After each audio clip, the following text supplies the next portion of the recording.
I should have known the evening would fall apart the moment I stepped into my parents' backyard and smelled burnt charcoal and cheap beer. Their house in Santa Fe always felt like a pressure cooker waiting to explode, packed with relatives who laughed too loud and cared too little. But that night, my brother Cole's 34th birthday became the moment everything inside me snapped clean in half. I had barely set down the casserole when I felt Lila press closer to my side. My daughter is only 10, quiet, thoughtful, the kind of kid who would rather sew a piece of leather than scroll through a phone. She spent 3 days crafting the gift she now clutched with both hands, a small hand-stitched leather valet tray for Cole's so-called workshop Old Canyon Leather Studio. Cole didn't run a workshop. He ran a fantasy and a string of excuses. But Lila didn't know that. She only knew she wanted her uncle to be proud of her. When we approached the picnic table, the family was already buzzing beer bottles, clinking card games, slapping the table, my mother shouting over the music to tell everyone how successful Cole was becoming. I forced a smile. Lila kept holding my elbow as if the crowd was a tidal wave, and she was trying not to drown. "Avery, you're late," my mother called. "Cole's been waiting to open presents." Cole leaned back in his folding chair like a king on a plastic throne. "Let's see what we've got," he said, grinning broadly. Lila stepped forward, voice barely above a whisper. I made this for you, Uncle Cole." "Oh, handmade," he said loud enough for 3 rows of relatives to hear. "Well, this should be interesting." He tore the wrapping paper, opened the small box, and lifted the leather tray by one edge like it was something he found under a couch. The sunlight hit the stitching, the careful cross pattern she practiced over and over until her fingers ached. "What's this supposed to be?" Cole laughed. It's for your keys," Lila murmured. My cousin pulled out her phone, already recording. Cole raised the tray higher, turning it between his fingers.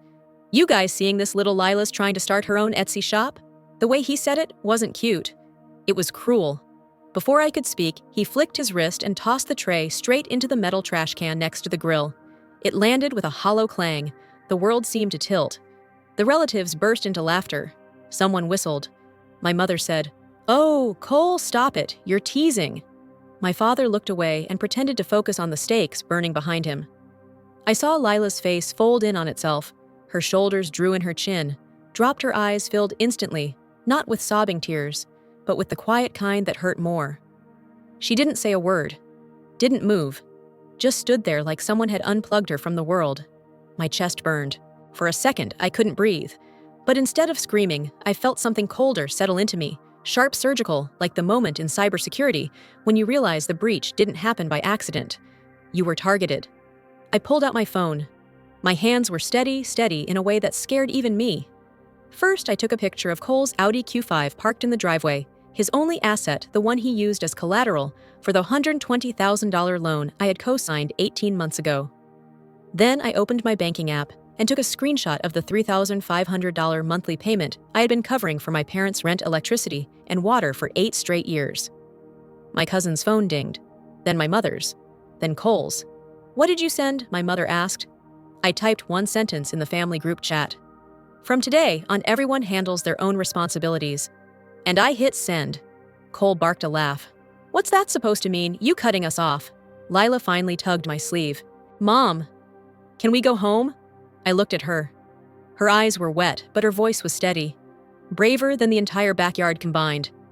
I turned back to Cole.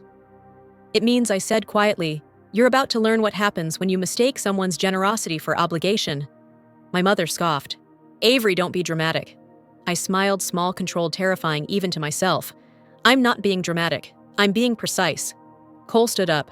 "You're seriously gonna pull this over a stupid kid's craft project?" I stepped closer until he could see exactly how done I was. "No. I'm doing this because I've spent 8 years holding this family together while all of you watched me bleed. And because today, I watched you crush the only thing my daughter was proud to give." He opened his mouth, but I didn't stay long enough to hear his excuses. I took Lila's hand, walked to the trash can, reached in, and pulled out the leather tray. It was dusty, slightly bent on one corner, but still beautiful, still hers. I wiped it gently on my shirt. "You did nothing wrong," I whispered to her. Then I walked out of that backyard with my daughter, and the first piece of myself I hadn't surrendered in years. I didn't know it then, but that quiet walk to the car marked the start of a war my family never expected, and one they would lose spectacularly.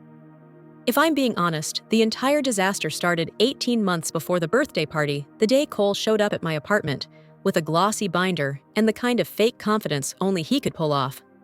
I remember opening the door and seeing him standing there grinning like he'd just discovered fire.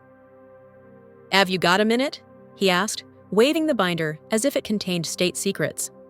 I should have sent him home. I should have said I was busy helping Lila with homework or fixing dinner. But back then, I still believed people like Cole could change if given the right opportunity. Or maybe I just wanted to believe my family could finally stand on their own without leaning on me until my knees buckled. He sat at my small kitchen table, opened his binder, and launched into a presentation more dramatic than anything I'd seen on Shark Tank. "Old Canyon Leather Studio," he announced proudly. "Handcrafted goods inspired by Santa Fe tradition. High margins, low overhead. Tourists eat this stuff up." He flipped through slides he printed on expensive paper charts, profit predictions, a whole page dedicated to growth potential. He even had pictures of a rented workshop that he framed as our home base. Then he hit the line he'd practiced. "If I can get this off the ground, we could change everything. For me. For the family. Maybe even take some pressure off you." That last part was bait, and I swallowed it like a starving fish. "How much do you need?" I asked. "Not much," he said casually. "Dry Creek Capital already pre-approved me. I just need a cosigner to bring the interest rate down. You know someone responsible, someone with good credit." He gave me that boyish smile he used to get out of trouble as a kid. "You won't ever have to pay it, Avery. It's just a formality. They need a third-party guarantee, that's all." I should have stopped him right there. But Cole had never talked about a real future before. A business plan, revenue projections, inventory strategy. It almost looked like adulthood. "You're sure you'll handle the payments?" I pressed. "Ave, come on. I'm not an idiot. I've got it all mapped out." He pushed the binder toward me. His handwriting covered every empty corner, numbers, arrows, little reminders. I didn't know then that 90% of it was fiction. All I saw was the possibility that my brother had finally found something worth taking seriously. So I signed.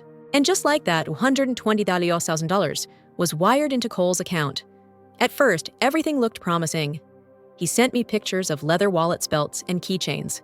He posted Instagram photos of a workshop lit by warm Edison bulbs, wooden shelves lined with tools, pieces of leather hanging from hooks. His captions were full of motivational nonsense. "Hustle never sleeps. Craft, not chaos. From Santa Fe with grit." He even dropped by with a few samples. They were decent, nothing extraordinary, but good enough to convince me he was working hard. And the payments hit on time for 6 months straight. Every month, I'd get a notification Dry Creek Capital payment received. It felt like proof that I hadn't made a colossal mistake. Proof that maybe my faith wasn't entirely wasted. Then the 7th month arrived. "Just a little hiccup," Cole said when I asked about the missing payment. "My shipment of Colorado hides got delayed. It's a supply chain thing. Everyone's dealing with it." "Okay," I said slowly. "But the payment I'll catch up next month." "Chill, Av." Except the next month didn't look better. Or the one after that. He started dodging my calls. When I cornered him at my parents' house, he waved me off with new excuses. Raw material costs spiked, tourist season is slow. Facebook changed its algorithm, the bank messed something up. My stomach tightened each time he spoke. Something felt wrong, not the normal Cole is struggling kind of wrong, but a hollow, evasive wrong. A wrong that smelled like lies. I finally opened the read-only account access Dry Creek required cosigners to have. I remember sitting in my living room, Lila asleep in her room, and scrolling through the transaction list as if I were watching a slow-motion car crash. There were no purchases from leather suppliers, no machinery orders, no workshop expenses, nothing resembling a real business. Instead, the money bled out into Facebook ads purchased at random hours, POS transactions at casinos in Taos, charges at bars in Albuquerque, several ATM withdrawals just under the bank's reporting threshold. My lungs tightened. My hands shook. All the lights in my cybersecurity-trained brain lit up red. I called him immediately. "Cole." I just looked at the account. He hesitated. "Yeah, and you said the hides were delayed. There aren't any hide purchases, not for months." "You're overreacting," he snapped. "I'm managing it." "What exactly are you managing with casino transactions and ATM withdrawals?" "Silence. The kind that crawls under your skin and confirms everything you were afraid to ask." "Avery."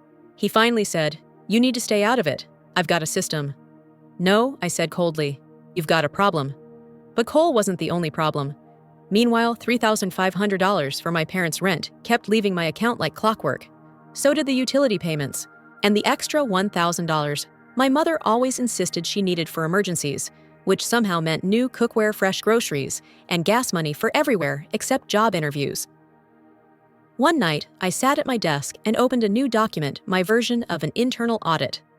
I typed the Monroe system relies entirely on a single resource, me. Risk level catastrophic.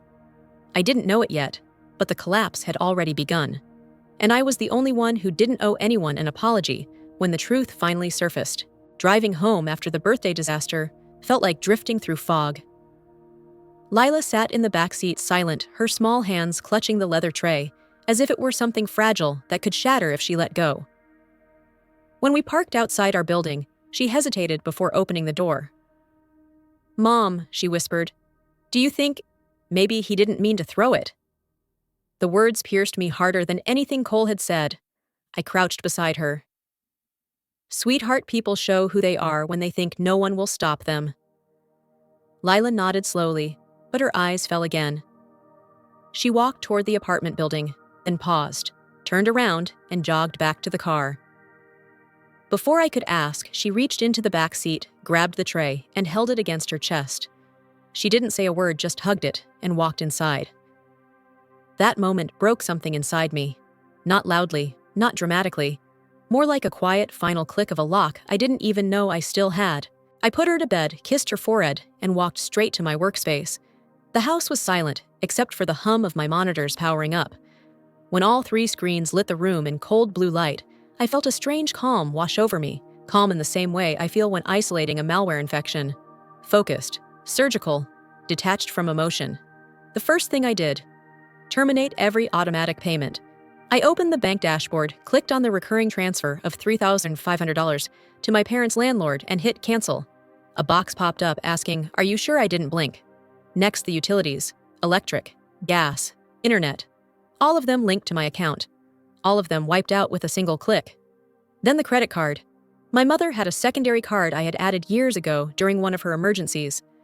I scrolled to the Authorized Users tab, saw her name, Marlene Monroe, and removed it. The system asked again, "Are you sure?" "Yes." I was finally sure. After that came Cole. There were no shared accounts, but he had access to my streaming services, my cloud storage, even my password manager, because I once tried to help him get organized. I revoked every login, disabled every device, and changed every password. The entire process felt eerily similar to shutting down a compromised server. Except this time, the breach was my family. Around 2 a.m., I finally shut the monitors off and stood in the dark, breathing hard. Something had shifted. Something irreversible. The next morning, my inbox held a single email that made my heart stop. Dry Creek Capital, your co-signed loan is 45+ days overdue. Asset repossession scheduled for 9:30 a.m. I clicked the notification again, making sure I wasn't imagining it. I wasn't. On impulse, I opened the public traffic camera feeds for my parents' street tools. Any cybersecurity architect knows how to navigate, but most civilians don't even know exist. The feed loaded. At exactly 9:31 a.m., a tow truck turned into my parents' driveway. Cole ran out the front door, still wearing pajama pants, waving his arms like a man possessed. "Hey, hey, you can't take that," he screamed. The driver didn't even flinch. "Loans delinquent. We're authorized." Cole kicked at the gravel, tried to block the tow hook, even pounded on the hood of the truck. The driver ignored him, secured the Audi, lifted it, and pulled away. Cole pulled out his phone, and even through the grainy camera feed, I knew he was calling me. The calls started immediately. 3 in a row, then 5, then 8. I didn't answer a single one. Around lunchtime, the text came. "Cole, you did this. You're destroying our family. Pick up the damn phone, Avery. We're your blood." Then my mother chimed in.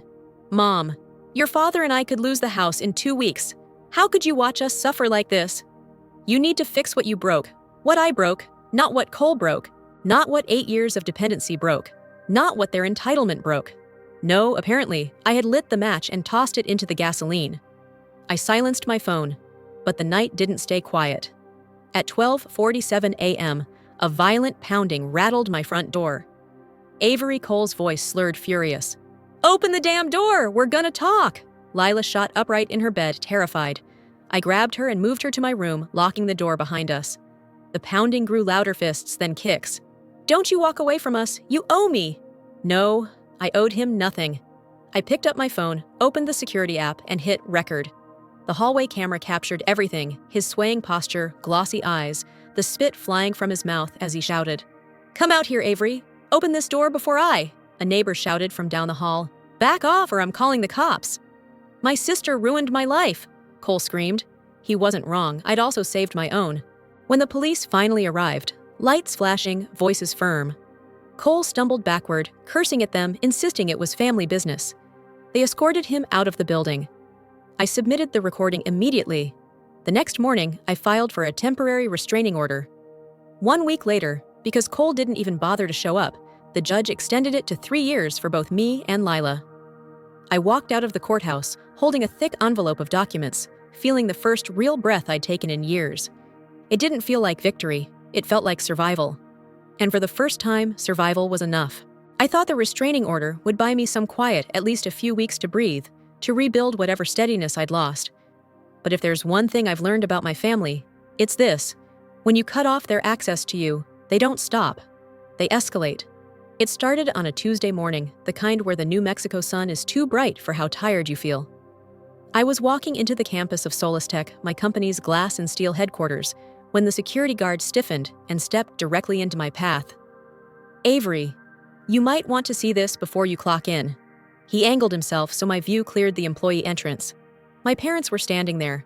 My 59-year-old mother, Marlene, holding a neon yellow poster board that read, in shaky black marker, "Ungrateful daughter abandons her elderly parents." My father, Hank, had a second sign, sloppier, angrier. "She let us starve." They had positioned themselves right where every engineer, every designer, every intern would have to walk by. I froze. Marlene spotted me instantly and threw her arms wide like she'd caught me cheating on a test. "Avery.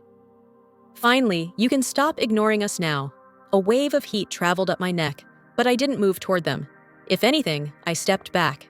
The security guard, Ortega, approached them with practiced calm. "Sir, ma'am, this is private property. You need to clear the entrance." "We're her parents," my mother barked. "She can tell you we're allowed to be here." I shook my head once firmly. "No, they're not allowed anywhere near me." Hank scowled. "You little after everything we've done for you." Ortega lifted a hand. "Sir, I'm going to have to ask you both to leave." My mother's voice went shrill. "You hear that? She wants her own parents thrown out like criminals." "Everyone look at the daughter we raised." People were already staring, some pretending not to, some openly curious. Phones came out. A few junior engineers whispered to each other, trying to figure out why 2 strangers were picketing the entrance of a cloud security company. My stomach dropped, but my voice stayed steady. "Ortega, please proceed as needed." He radioed backup. 2 more guards arrived, speaking in low tones, herding my parents off the property. As they were escorted toward the sidewalk, my mother turned back to me and spat out, "We will not be silenced, Avery. Everyone will know what you did." I walked inside without replying. My legs trembled the entire elevator ride to the 14th floor. By the time I reached my desk, a notification was already waiting from HR. "Avery, please, come to conference room 4A. Urgent." My chest tightened, but I went. In the room sat Jamie from HR, a corporate lawyer, and my manager, Evan. Jamie gestured for me to sit. "We saw the security footage," she said gently. "I'm sorry you had to experience that." I swallowed. "It's been escalating." Jamie nodded, as though that didn't surprise her. "We need your written consent to issue a legal notice barring your family from appearing on or near company property again." "Do it," I said immediately. The corporate lawyer slid papers toward me. "Your restraining order covers the individual involved, but this incident extends to other family members. We'll send formal cease and desist letters within the hour." I signed everything. But my family wasn't done. Not by a long shot. That afternoon, a coworker sent me a link to a Facebook post with the message, "Is this your mom?" My heart plummeted. There she was, Marlene Monroe, crying into the camera, mascara streaking down her face, the same poster board from earlier held to her chest like a wounded bird. My daughter, she sniffed dramatically, cut off every penny we relied on. "We have no money for rent." We could be living in our truck by next week. We raised her with love, and this is what she does to us. Below the video, tens of comments from strangers offering sympathy prayers and outrage. But the worst was the GoFundMe. My Aunt Nancy had launched it. Help 2 elderly parents abandoned by their heartless daughter. Goal $20,000. Raised in 3 hours, $6,785. Elderly parents. They were in their late 50s. Abandoned. I'd been paying their bills for 8 years. Heartless, I had the documentation for every cent I'd ever covered. I stared at the screen, feeling disbelief twist itself into a cold, sick pressure in my chest. HR pinged me again. We've archived screenshots of all postings. This meets criteria for harassment and defamation. Would you like us to prepare recommendations for further legal protection? I typed back, yes. Save everything, thank you. Then I created a new folder on my desktop, Boundaries. I dragged every screenshot, every video, every voicemail from my mother, every insulting text from my father into the folder. The files stacked up faster than I expected, almost as if my family couldn't stop producing evidence against themselves.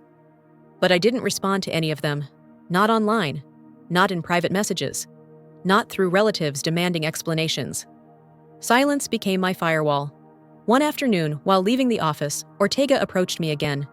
They haven't come back, he said. But if they do, we'll handle it. Thanks, I whispered. You okay? He asked. I thought about lying. But instead, I said the truest thing I'd said in weeks. I'm tired, but I'm not backing down. Because even though it felt humiliating, infuriating, and exhausting, I understood something important. When a family depends on you more than they love you, the moment you pull the plug, they don't grieve. They attack, and I wasn't going to let their chaos touch my daughter or my life ever again. The letter showed up on a Thursday afternoon, wedged crookedly in my townhouse mailbox, as if even the mailman wasn't convinced it deserved to be delivered. My name was scribbled across the front in Cole's familiar handwriting, messy rushed like he wrote it while pacing. I should have thrown it away. I didn't. Inside was a single page, folded twice, written in the kind of frantic guilt people only feel when the consequences finally catch up to them. Ave, I didn't mean for everything to get so bad. I messed up because Dad begged me to. He said he had no one else. Please don't hate me. I didn't have a choice. I sat at my dining table, staring at the letter, feeling neither anger nor surprise, just a cold, exhausted clarity. I had lived long enough with their stories, their excuses, their half-truths, dressed as emergencies. This one wasn't even creative, but something in his words gnawed at me, because Dad begged me to. That night, after putting Lila to bed, I opened my laptop and searched public court records. It didn't take long. New Mexico keeps everything online if you know how to dig. There it was. Hank Monroe, civil case, Giamber 14, 3271. Plaintiff Blue Mesa Collections, amount $59,840. Cause gambling debt default. I leaned back, pressing a hand to my forehead. Images of my father, grumpy, entitled always claiming he never asked for help, shifted in my mind like a kaleidoscope clicking into its real shape. He had needed help. He just never asked out loud. He sent Cole to do it for him. I opened the business account statements again, the ones I'd screened in part 2, like crime scene evidence. I sorted the transfers by amount. 4 numbers stood out immediately: $12,500, $12,000, $15,000, $14,200, all sent to the same collections agency in Albuquerque. 4 payments. 4 attempts to bury a debt he'd been hiding for years. My father wasn't just negligent. He wasn't just entitled. He was laundering that debt through the business loan I co-signed. The so-called leather studio was nothing but a cover. I sat there long after midnight, staring at the screen, letting the truth settle into every corner of my mind. All of it. The forgotten bills, the manipulation, the emotional weight, the guilt had been engineered to keep me paying. As long as I believed I was saving them, none of them had to grow up. I closed the statements, opened a blank email, and typed the last financial communication I would ever send them. From now on, our finances are no longer connected. Avery, no apology, no explanation, no room to negotiate. I hit send and closed the laptop. The next few months unfolded in a blur of court notices and eviction warnings, not for me, but for them. Without my payments, the walls of their imagined stability collapsed quickly. The landlord posted a 14-day vacancy notice on my parents' door. Cole's wages were garnished for defaulted loan payments. The repossession fees stacked on top of the original debt, like bricks sealing a tomb. But for the first time, none of it landed on my shoulders. Meanwhile, my life began settling into something I had forgotten was possible. Peace. Lila and I moved into a small but bright townhouse at the edge of Santa Fe. Nothing fancy, but safe, quiet hours. She turned 10 that fall and joined a woodworking workshop for kids. She glowed there in a way I'd never seen, surrounded by tools, wood dust on her sleeves, her hands building things no one could take from her. One morning in October, she burst through the front door, waving a blue ribbon. "Mom, I won first place at the county fair," she said, breathless. The judges said my dovetail joints were perfect. Her grin could have lit the entire city. A week later came the phone call she'd been offered a fully paid scholarship to a youth craftsmanship program. When I told her, she covered her mouth with both hands and cried the sweetest, purest tears I'd ever seen. As for my career, Solus Tech promoted me to Principal Security Architect, a title I'd chased quietly for years. My salary tripled with stock packages I still haven't fully processed. My manager said, "You've been carrying teams on your back without complaining. It's time we acknowledge it." I didn't tell him I'd been carrying more than teams. Around Thanksgiving, I used a portion of my signing bonus to start a small anonymous fund for kids passionate about woodworking and leathercraft kids like mine. Kids who deserved to create freely. Maybe it was my way of rewriting the story. Maybe it was healing. Maybe both. But the moment everything truly crystallized happened on a quiet Sunday afternoon. I was sitting at our dining table, sunlight stretching across the floor, while Lila hammered floral patterns into a new piece of leather. Each tap echoed gently, steady, patient, defiant. Tap, tap, tap. There were no phones ringing, no knocks at the door, no late-night emergencies, no voices shouting that I owed them more. Just peace, just boundaries, just the freedom I had spent 10 years believing I didn't deserve. I looked at my daughter, her brow furrowed in concentration, and I realized something. We finally had a life that belonged to us. Not built out of guilt, not carved out of obligation, but chosen. Tap, tap, tap. "You okay?" Mom Lila asked without looking up. I smiled. For the first time. Yes. She nodded, kept hammering, and the rhythm filled the room like a heartbeat, finally settling into a safe pace. And that was the moment I knew we were free. Truly, finally free. If you listened to this story from beginning to end, tell me, did you like it? What kind of stories should I create next? Leave a comment, hit like, and subscribe if you want to hear more real emotional stories from women just like me.